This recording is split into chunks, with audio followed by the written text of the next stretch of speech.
Hey, this is Full Game Prometheus, the only YouTube that actually gives you full games of all the tips and schemes I post on my channel. I'll show you the good, the bad, and the ugly. Alright, so guys, as you're quite aware, Madden 19 gameplay is starting to get released. A lot of big YouTubers and people that promote streamers have actually been selected to do some beta testing of the game, and I basically have trolled a few different, or actually researched a few different websites on their take on it.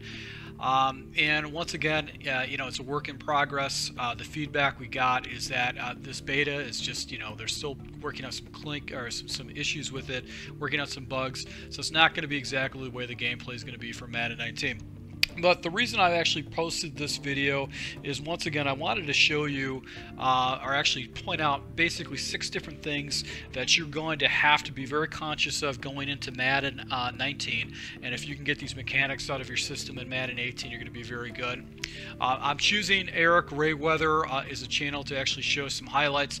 I really respect Eric Rayweather's channel. He puts some great content up, and he's a channel that I actually follow too, so I'd recommend checking it out if you haven't done so already.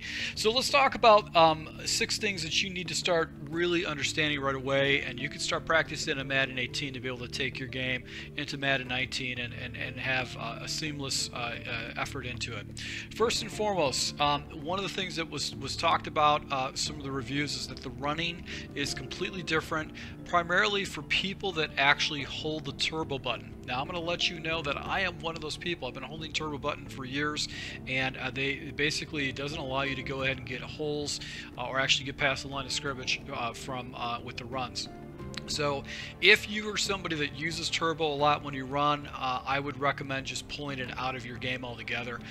Just get used to not even using a mechanic, because what happens is that the offensive line gives up block sheds more if you're holding the turbo button, and you're not going to be able to get the hole. So one review basically said that after he actually figured out how to not to hold the turbo button, his running game opened up, and obviously his offense opened up. So you got to make sure you understand that. Now, the second thing that you guys want to understand is how to beat man coverage, and the reason why is that it looks like they're going to try to throw in more match coverages in the game that would be in zones. So you're going to have yellow zones. They're going to be playing matches and try to take away corner routes, and you have to understand what type of routes, what type of speed thresholds you're going to need to go ahead and stop man coverage, primarily because a lot of people use flood concepts where they would use a corner flat and maybe a post, and Madden, the EA developers are trying to take that out of the game, so you want to be very conscious of it. Third thing you want to do is actually get familiar with basically clicking on to defenders and actually making plays.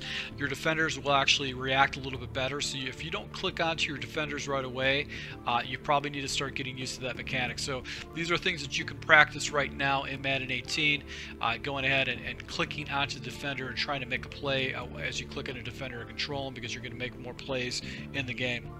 Another thing that was actually pointed out is Playmaker. Playmaker seems to be a little bit more responsive than it was last year. Like 2 years ago, Playmaker was basically the staple of all the pros. A lot of pros got away from it, but it looks like it's going to be a little bit more reactive.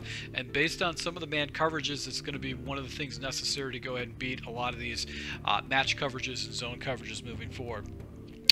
Another thing you want to be conscious of too is that they're actually tuning up the pass interference. Now, CPU isn't necessarily going to go ahead and cause pass interference, so you're not just going to get some BS pass interference. But if you are actually cutting off, running into people in the routes, you're likely to get a pass interference. So that's actually kind of cool. They really took that out of the game, and it would be nice to actually go ahead and see that happen. And finally, if you really want to get yourself prepared for Madden 19 with Madden 18, you really need to run concepts over money plays. So if you got these type of plays that you default to, you want to go ahead and and try to understand passing concepts. That's always going to give you an advantage on offense. It's just understanding how to break down coverages and basically use the passing concepts to actually move the ball down the chain. So, guys, if you're looking for more passing concepts to add to your game, you definitely want want to subscribe to my channel. So I don't know what's your take, guys. You've read a lot of reviews, and you probably want to get my take on Madden 19 and things that you need to go make adjustments with. But what is your take on it? What would you do to what are you going to do to prepare for the game with Madden 18? Are you just walk away from the sticks altogether, keep playing Fortnite, or if you're just going to go and practice and try to work on certain things? So, guys, give me let me see your comments below. Let's get some feedback to the community. Once again, to my subscribers, thanks for your support. I'll be rolling out my Madden 19 tips as quickly as possible, breaking down schemes. So as the playbooks start releasing, I'll definitely start giving that information out to you. And look forward to another season and providing you feedback. Until next time, guys.